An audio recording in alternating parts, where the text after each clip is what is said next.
from Courtney Peters to Karabo Mokoena, from Valencia Farmer to Megan Creamer. These are daughters of our nations. They should never be preyed upon. And sadly, if no action is taken, these young women won't be the last victims of such crimes. Our crime statistics last year alone indicate that 39,785 people were raped in South Africa. The overwhelming majority of them being women. That's 109 people per day, and those are victims who decide to report a crime. I'm urging here today we need clear, decisive action. We cannot wait any longer. This requires beyond the politics of our country. It needs action, and it needs it now. It goes much further than just putting perpetrators of such acts in jail. It requires addressing the root causes of the social and moral decay. And this requires that we take leadership. And it makes it, unfortunately, we have to take actions that are hard, that are unpopular, but they have to be effective actions to reverse the social collapse. And that's why, regardless of where you sit on the spectrum, we must act. And we're going to. I want to also say I've just come out of a meeting with SACI, the South African Chamber of Commerce and Industry. We've been spending time with business community, and the sentiment is quite clear. South Africans are fearful. They are scared of their economic prospects and their future. You don't have to walk through anywhere. You can see businesses are shutting down and our young girls are being raped. Drugs and gangsters are stealing our young people's future. South Africans are crying out for leadership, and they are crying out for action. We are, in fact, seeing an economic and social collapse in action, and the widespread violence and looting and destruction of property and general lawlessness which has taken place over the last few weeks and months is part evidence of this. The civil unrest reached its peak yesterday, where in the city of Johannesburg, the city of Tshwane, and the large parts of the city of Ekurhuleni were under siege by violent protest and action. In this light, I want to condemn all in the strongest possible terms. I want to say that we must call for the restoration of law and order. We've got to make sure that there's a joint operation that sits between national government, provincial government, and city government, that we put a stem to this. Those caught breaking the law must be arrested and be prosecuted. I also want to say to President Ramaphosa, it is time that he comes out of hiding and break his silence on the unfolding social and economic crisis. The elections took place. They gave us a new president. It's not that he must hold office. It's time for him to come out strongly and lead in this time, in this moment. And these are the proposals I'd like to make before him. Number one, he must oversee the accelerated operation of the national joint operational and intelligence structures in every area affected by lawlessness. The Net Joint is empowered to coordinate all security and law enforcement operations throughout the country, and therefore well placed to first anticipate and, if necessary, respond timelessly to criminality and disorder when they occur. It is crystal clear that we should have the intelligence to know what is happening in the ground. These actions should never surprise us as a citizen, and therefore we must do that. I want to instruct the urgent deployment of public order policing to all volatile areas within the Gauteng and surrounds. We must in fact ensure that we announce the immediate cut on spending on VIP protection for politicians. The VIP protection budget allocation for each individual is approximately 10 million rand per year, with Ramaphosa's cabinet costing 631 million rands per year in VIP protection. I would urge that it's not the politicians that need protection now, it's the citizens that need protection. So we need to redeploy that financial capital and put it on the ground. Fourthly, we must establish a special task team to review the systems and processes of law enforcement officials and agencies, the SEPs, the criminal justice system, with a focus on how to better predict and prevent violence, crime against women. Fellow South Africans, it is in fact now common cause, that the root cause of many of these social issues is the collapsing economy. That's why today, when I met with Saki, part of our focus was to speak about the economy, how we can grow the economy, what are some of their ideas, what are some of the ideas we'll put on the table to ensure that South Africans who are economically excluded across the country can be able to find hope and work. With over 10 million South Africans unemployed and half a nation living below the poverty line, we've run out of extra time. It is now or never. If we don't fix our economy, it'll make it very difficult to fix our society. Therefore, it is high time that we put our political differences aside, to put those aside and work together ultimately with all institutions, with government, with business, across party lines, to implement economic reform that will ensure that our economy is jolted into action. This week on Thursday, we will table the economic recovery plan. We'll ensure that we put on the table what are some of the things that we can do to fix our broken society and ensure that we abate the South African job crisis that is before us. I think this debate comes at a time when politicians in Parliament need to put their people first, and we need to ensure that we put words into action. It doesn't matter what document we can table. What is factually true is that action is what is required. If we don't deal urgently and decisively with underlying causes of the economic and social collapse, then indeed we are fooling ourselves to believe that these incidents that are taking place now are not going to be repeated. We need real action. And in closing, I want to ask every church, every mosque, every synagogue, all religious leaders, all South Africans, that in this time in our nation, we can pray for our country, we can unite for our nation, we can call upon all government and all agencies to take action so that this is not the South Africa where our citizens can say this is a country that they can continue to live in the manner that they are living and still call this place home. I thank you. Thank you, Leader. If we can get a statement from Dawn. Well, as the Democratic Alliance Women's Network, it's a very sad day for us. It's Women's Month that should have ended on a good note, ended with us hearing yet more reports of women being killed and raped, and even a 14-year-old getting raped and found in the backyard of her grandmother. As the Democratic Alliance, we would like to pass our sincere condolences to the families of the boxing champion, Emily Jechels, who I believe was also killed by an ex-boyfriend who happened to be a law enforcement officer as well. And we would like to give our gratitude for the 6-year-old that was safely returned to her family, Amy de Jager, that was safely returned to her family this morning, and we are indeed very grateful that she has been returned safely. We are keeping them in our thoughts. As the DA Women's Network, we are both angered and saddened that we still, up to this day, we still see leaflets of women going missing, and yet nothing is being done by national government. Women are not seeing the police stations as a safe haven to go and report cases. We have incidents where women go to police stations and they are being sent from pillar to post. So we call on our national government for adequately trained police officers. We want the former specialized units where women can get counseling and where police are adequately trained to process the cases of gender-based violence and not be sent from pillar to post. We are calling on the national government to take those vulnerable in society seriously, and it's not only the responsibility of government and law enforcement, but also society. As society, we need to train our young men, our young boys, to treat women with dignity and respect. I thank you.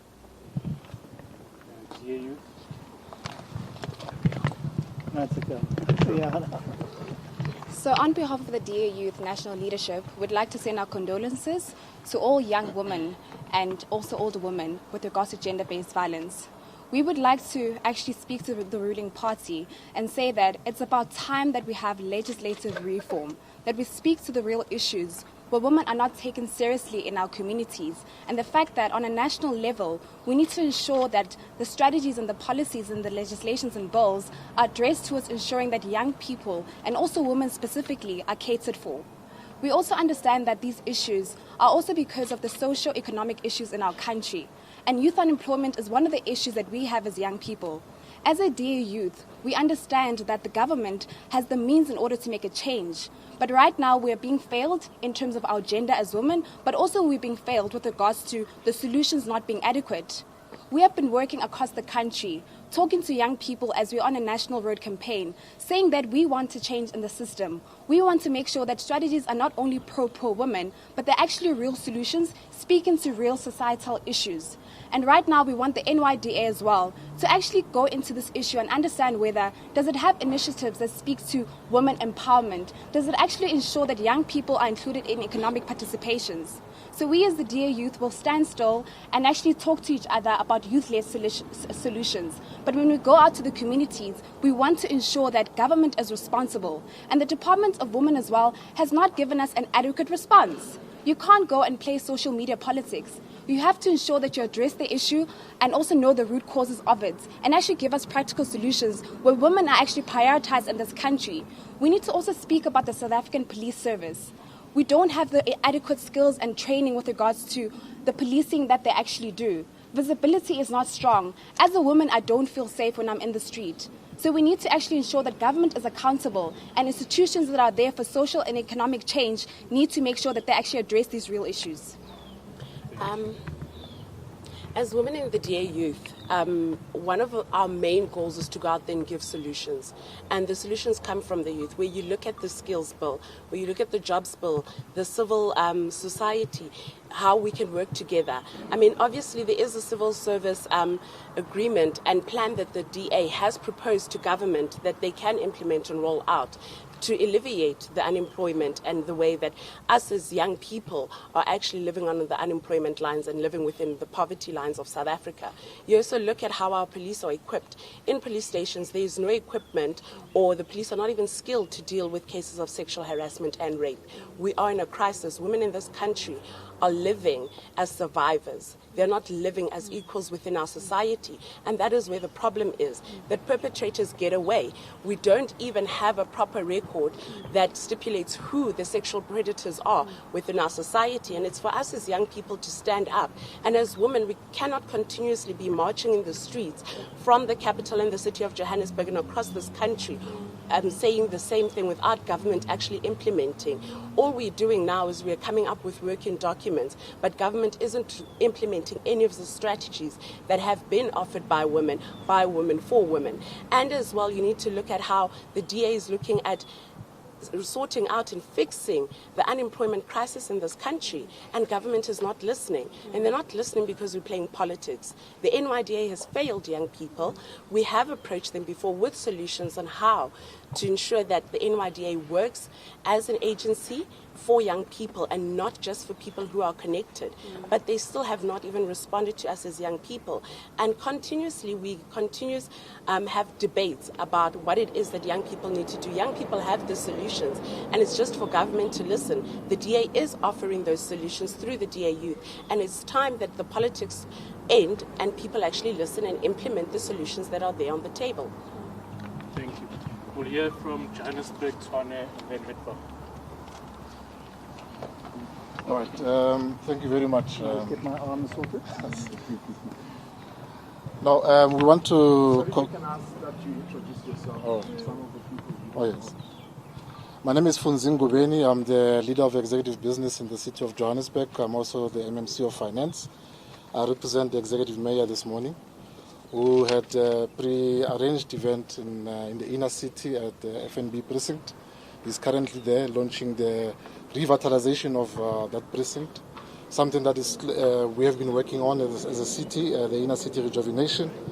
We want to join the leader and the leaders of the Democratic Alliance in condemning the lawlessness that we have seen in our city and other cities and surroundings.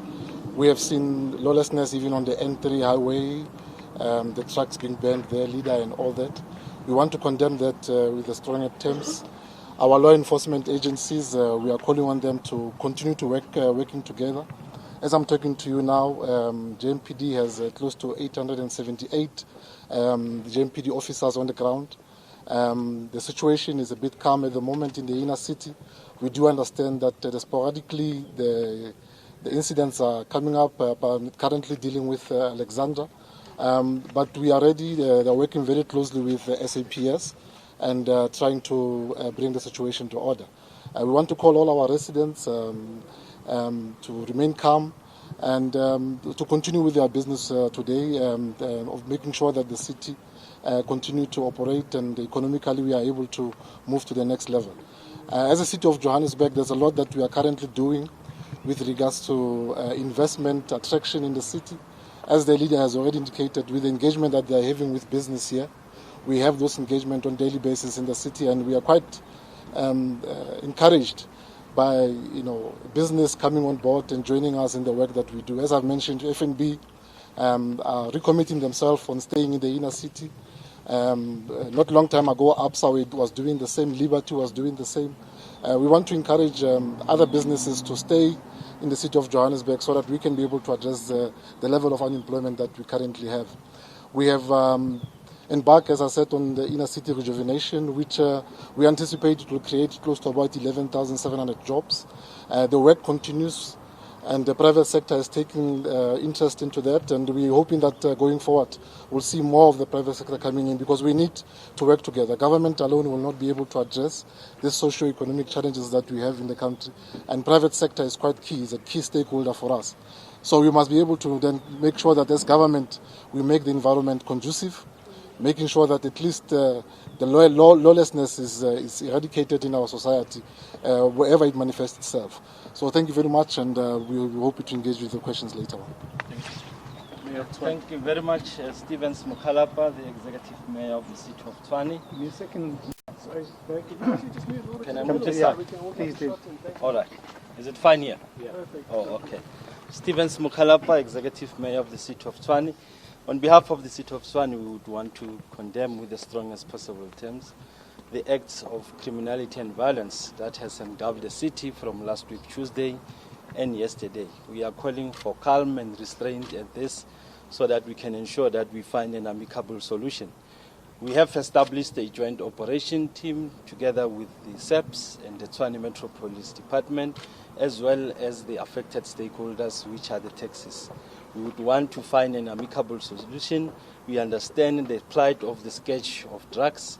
We have established our own drug unit, which is constantly working on ensuring that we do regular raids. So we are hopeful that with the intervention of the Joint Operations Committee between ourselves and the SEPs, it might be able to bring into fruition into addressing this issue. We would want to call for restraint and calm and ensuring that the rule of law takes its course, and we got to ensure that we restore law and order and stability. In agreeing with the leadership in terms of the remedial actions moving forward, as you are aware that Tshwane will be hosting the Tshwane Trade and Investment Summit in 2 weeks' time on the 17th and the 18th. We are aiming to attract about 10 billion of investment into the city of Tshwane. I have already engaged business, I've engaged the international community. As you know that the city of Tshwane is a capital city with a lot of diplomatic corps. We are aiming to ensure that we bring investment. I have engaged with the automotive cluster, with the investment cluster, with agro-processing, with property, so that we can ensure that we grow the economy of Tshwane, and in the main, it's about job creation. So this conducive environment needs to make sure that we bring stability into the city so that we can instill acts of confidence from the investor sector. And the violent acts that we have seen over the last week doesn't bring much confidence into the inner city from the investment committee, and hence that is why we have put a concerted effort into ensuring that the joint committee between the Tshwane Metro Police Department and the SEPs, in order to ensure that we bring calm and stability and we establish a rule of law in the city so that we can ensure that we attract investment into the city. Thank you very much. Thank you. As they always say, they save the best for last. My name is Bongani Baloyi. I'm the Executive Mayor of Midvaal Local Municipality. I join my colleagues in jointly condemning the criminal and brutal acts that have been going through in their respective cities, and also pass my condolences for the senseless and brutal murders of our women. And I believe it's about time that us as men have an honest conversation about what we are doing, because it's our actions and not the actions of women. So we must really be honest about our role and actually calling out other men who we are friends with, whom some are our fathers, our uncles, including friends, in the senseless brutality or brutal acts. Midvaal has been fortunate that we've been relatively stable, relatively calm, but we are on high alert in terms of acts of xenophobia. We've already activated our job to also monitor and engage with community leaders, to be able that if it happens, we can respond and react decisively and immediately. So we're gathering information as we monitor the situation, but we are stable at the moment. Midvaal is focused on investment attraction and retaining what we have at this point. We've been continuously for the past 2.5 years attracting investment into the area and also retaining what we have into our area. And we focus now on ensuring that the value chain of Midvaal's GDP and industry remains in the municipality and circulates amongst the Midvaal residents and creating opportunities. So we're in a very fortunate position. We are stable, we are open for business. However, we are on high alert, and I can confirm that we are focused on ensuring that we attract investment into the municipality, provide economic opportunities for our people, and most importantly, locate industrial development and in our communities where it's needed the most in our townships through our economic development centers. So we're actually changing the spatial development framework and plan, as opposed to people leaving their communities to centers of opportunities, but rather locating centers of opportunities in their communities, in our townships. So that's what we're busy with at this stage as Midvaal, but we are stable and open for business. Thank you. Thank you, leaders. We'll now go into questions. You'll tell us where you're from and your questions directed at. Start. Yes. Musibizega from News 24. Just 3 questions from me. City Press released a story around a caucus within caucus. Can we just stick to questions relating to today's statement? We can discuss those Our later. country is on fire. We want to discuss Those are side issues at this point in time. Don't do that. Okay. We can go into David Makura's comments on that Tshwane is the worst performing metro in Gauteng, as well as that he's been having challenges in dealing with Johannesburg. Just your reaction to that. Okay. And as well as the president in his delivery of the SONA address, he said that there would be engagements with different political leaders. And given that you are going to table your recovery plan, has there been any engagements with the president so far? Thank you, Haja. Hatra Maji from Power 987. I'm looking for the soundbite on 2 issues to the leader. Why do you say the economy has collapsed? And why do you say President Ramaphosa is on hiding? Thank you. Let's have Mulok. Hello, Komaloto from ENCA. 2 questions to the leader. There's a Twitter, or a tweet actually, by the Minister of Foreign Affairs in Nigeria, Jeffrey Onyema. He says here, at the time when he was tweeting, he says, "I've received sickening and depressing news of continued banning and looting of Nigerian shops and premises in South Africa by mindless criminals with ineffective police protection. Enough is enough. We will take definitive action." Just what measures, sorry, what do you make of this? Is he correct when he says our policing has been ineffective? But the fact that this comes from a senior government official in Nigeria, what do you make of it? Secondly, the call that you are making for a joint operation of some sort that will involve all the 3 spheres of government, practical implementation of the work that they will be doing. Just make it simple for us. What do you want to see that joint operation do, not only to stop what is happening now, but also preventing the potential violence? I am Tetwa from the Daily Maverick. Mr. Maimane, my question is directed exactly to you. It's with regards to the utterances that have been made by Mayor Mashaba, which have been termed to be xenophobic, and here we are today and we are condemning the xenophobic attacks that seem to be happening currently. What do you have to say about that?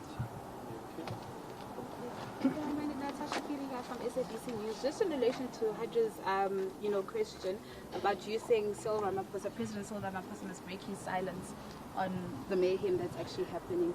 Do you find him wanting? I mean, the presidency hasn't issued a statement yet on what's currently happening. Secondly, in the morning when speaking to Sakina, you had said that South Africa needs radical economic change. I understand COSATU and the SACP are anti the economic strategy plan, and the DA is for it. Just maybe your reaction on that. Thank you. Leader, over to you. Hajra, in fact, let me start with Lizega's questions.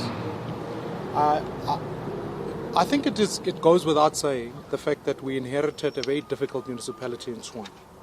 There can be no difficulty that municipality was highly indebted. We had to stabilize the finances of that municipality. Second to that, we've been working at ensuring that governance is restored and we create a leadership in the city that can take the city forward. That requires a lot of work because it had contractual issues that we needed to settle. But furthermore, I think that it's political grandizing on his part to suggest that Tshwane is the worst performing municipalities. On the basis of what indicator does he use? Compared to what? Here in eThekwini, we have a mayor who's creating the essence of presence and coming in and going out, yet no one is saying anything about that. When you look at other municipalities across the country, it becomes quite clear the fact that governance at municipal level is collapsing. There's an indicator that says of the top 20 municipalities in the country, 15 are DA-led. And therefore, I would urge Mr. Makura, before he makes populist, grandiose statements without finding the fact, that ultimately he must analyze what goes on. Johannesburg, already the mayor of Joburg is in the inner city. Our investment in the inner city has increased. In fact, our consumer confidence in the city of Johannesburg has risen by over 11 points, indicating that, in fact, citizens in Johannesburg are appreciative of the services that are coming forward. So we've got to talk facts and talk reports that are not given to popularity. The mayor of Mid-Valley is here. They've run the cleanest municipality over the last number of years. So the facts on the table are such that we are working hard. I'm not suggesting that tier governments are perfect. I'm simply here to say we're working hard to make sure that we address governance issues, build capable states, so that we can address the injustices that are taking place. So I would caution Mr. Makura from not acting like a leader, and rather than, in fact, engage the facts themselves. You then asked the second question about engagements with the presidency. You know, President Ramaphosa, I've engaged his office. I've certainly sent him economic views on what we're looking to do. And I'm saying to him, there are models and pockets that are working. I'm beyond party politics. If he's serious, he will want to engage. And I'm open to an engagement with him. I certainly have not been part of a meeting where he's called other party political leaders. And I'm not suggesting that we're the only ones with the ideas. I'm simply saying that let's engage on this subject. Let us bring an economic plan to the people of South Africa so that rather than us having a debate about whose document or who's what, let's talk about a plan that all of us, private sector, public sector, can engage on so that we can deliver the economic prosperity that we want. We are beyond saying your side of the boat is leaking. We must get to a point where we say South African boat is sinking collectively. Which brings me to the question that you ask. 10.2 million people unemployed is a crisis. When you reflect on the fact that the majority of those are young people, the World Economic Forum would give you a distinct warning to say that ultimately what you are going to achieve is a situation of instability and chaos. South Africa is fast running out of time. So when I say there's an economic crisis, it is an economic crisis. There's a fuel increase scheduled to come up now. And furthermore, the cost of living for citizens is becoming harder. There are more households that are going to bed. Over half of our citizens are living below the upper poverty line. This is an indicator of a crisis. Therefore, I'm urging that we need deliberate action steps. We head towards November, where rating agencies will reflect on South Africa, and yet we are debating policies on whether or not we should nationalize the Reserve Bank or not, which is distracting policies. What we need to focus on is a plan, and I've tabled a 10-point plan where I say in those 10 points, let's talk about micro-enterprise, let's talk about making it easier for people to come into the country, let's give policy certainty, and let's ensure that we focus on the future of this country. We fail to do that, we're going to have an even deeper crisis that is before us. They say at first you go bankrupt slowly, then you go bankrupt very fast. Secondly, where is President Ramaphosa? South Africans are here mourning. Women we are in a crisis at the moment where women don't feel safe in our country. That in fact acts can be committed at that level. Where is he? He hasn't said a thing. He hasn't pronounced himself on this particular subject, which is crucial. He held a summit earlier on gender violence. Where are the resolutions? Where's the action behind that? We cannot have somebody who sits in high office, and when citizens are going, our towns are burning, we are at war as a country. We are at war in our cities, we are at war in our homes, and yet the leader of our country is sitting back and saying nothing. I am calling upon him to say he must come out. Come out of hiding, come out strong, he must come. We have to be counted. Citizens must know that when it's times like this, and to your question, in times like this, it's not coming out to pronounce on what immigration policy you must adopt, what structure such as making sure that citizens and non-citizens are registered, that creates xenophobia. You know what creates xenophobia? Silence. When you are silent and citizens don't know what is going to happen, you create conditions where society is leaderless. And it's going to be exacerbated because our citizens are asking us some real questions. They're saying, where is the Home Affairs when you go to Maraba Start? Which is what Mayor Mashaba raised as a question. Go to Maraba Start and ask the question, why are people not being registered properly? I want every citizen and non-citizen to have the proper documentation. We've got to ensure that immigration is giving the legal certainty that it can. That's the point. Not we should be kicking anyone out. We should give legal certainty to people. And that's an agreed principle even amongst ambassadors in Africa. So I think to make it about Mashaba would be a misnomer. What we should make it about is to say, where is the immigration leadership in South Africa, in SADC? Zimbabwe is about a collapsed state. 2.5 million Zimbabweans went to bed hungry last night. Do you not think as South Africa, we ought to be standing up strongly and saying, that economic crisis in the doorsteps of Zimbabwe, we must find action and we must be able to give leadership to the region. We fail to do that, you will create a situation where citizens, whether they are here or in Zimbabwe, don't experience leadership. What I'm asking is, let us direct society. Let's speak to our citizens. South Africans are not violent. Neither, as the Minister of Nigeria wants to claim, criminal. Our people are actually honest citizens. They want to live in a peaceful country. There are elements, of course, that have hijacked the situation and are looting and are creating crime. And I'm saying for those, there would be criminals anyways, they must be arrested. We mustn't debate that issue. But at the end of the day, the nature and character of South Africans is one where we've worked with fellow Africans. That's the South Africa we want. So I want to reject the comments that are made from Nigeria and say it doesn't help our prospective shared future as Africans. We need to be working together, not against each other. But when we work together, if I try and go to, I was in Senegal, I was in different countries. When you arrive there, they want to register you properly so that your rights are also protected. So why South Africa can't have its own legal framework to make sure anybody who comes into the country is also registered properly? It's strange that in South Africa, when we demand an appropriate visa regime and every other African country demands the same, that suddenly we're being xenophobic by insisting that there must be legal certainty. Therefore, I'm calling upon all African heads of state that we must understand that what we are dealing with now is certain states that are refusing to take the appropriate responsibility, that we must work together. We've already agreed on a number of trade initiatives right across the continent, but more seriously, what we need to do now is to make sure that the appropriate legal certainty is given to citizens and non-citizens alike. So that we know this person is here on this basis and this is what rights they are guaranteed. And I would ask the same for South Africans residing in Nigeria, that the same must occur. So I call, we are all here, call upon peace and calm and the appropriate legal certainty that is required.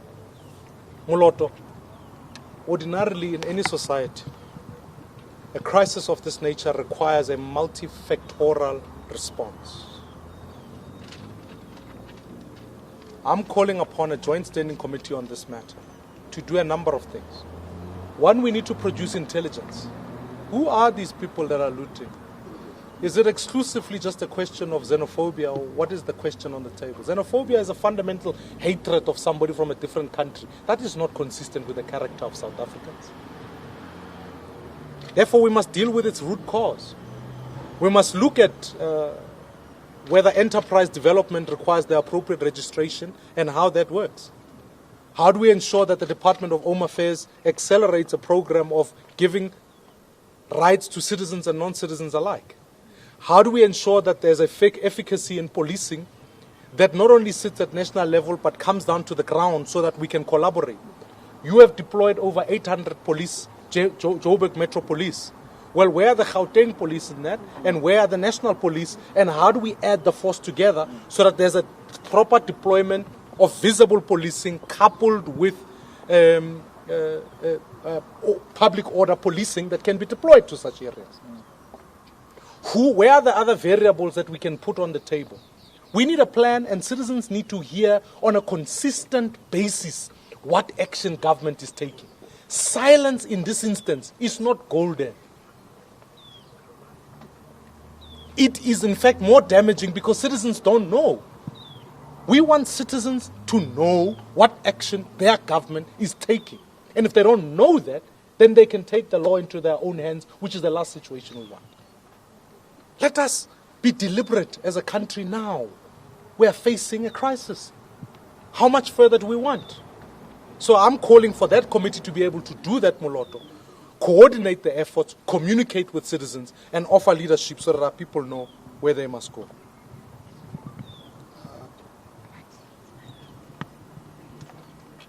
I think I've covered all the questions I needed to cover. Just a final one. To an ordinary South African who is really worried, particularly about this homicide things, what practical duty do you think they have in this case, seeing that the authorities seem to be clueless? Yeah, look, we'd raised this issue about the sexual violence, sexual offences courts. I'm calling upon all citizens together, because much of this often occurs in communities. People know who are the people who are committing such crimes, and therefore we must be in partnership with police to make sure we report the crimes. We give, through NGO societies, the appropriate support for victims of crime and sexual abuse. And I'm saying, as men, I think the mayor of Midvaal puts it well, as a husband, as a father, as a man in the society, I must stand up to other men and tell them it starts with the, in fact, denigration of women. It starts with the comments that people make around prize and speaking about women in that manner. It continues in how we allow our young girls to drop out of school for different reasons, because we cannot even be bothered to give the adequate sanitation and the adequate sanitary towels for our girls to stay through school. And more seriously, it continues in homes where ultimately there are other factors that come into play, where men don't stand up, don't actually make sure. We must stand up as men, and if a man stands up in any context, whether it's a braai or whether it's whatever, I must be the first one to say, Moren, you are not going to speak to your wife, to your sister, to your mother in that manner, and more seriously, you are going to give dignity to where dignity belongs. Because if you fail to do that as men, and we fail to hold one another accountable, these monsters are going to appear more and more in our society, and we must work collectively with women to make sure that as a society we restore our dignity collectively. Because there's something worrying when you watch on television and you think to yourself, these scenes and what is happening here is not helping the consciousness of our society in the way we must behave. Therefore, it requires all of us to stand up, and as citizens, we must go report these crimes or these monsters. And I'm simply saying these monsters must end up in jail. That's the action we must take. Thank you. Thank you very much, ladies and gents. Your time is much appreciated. Leadership.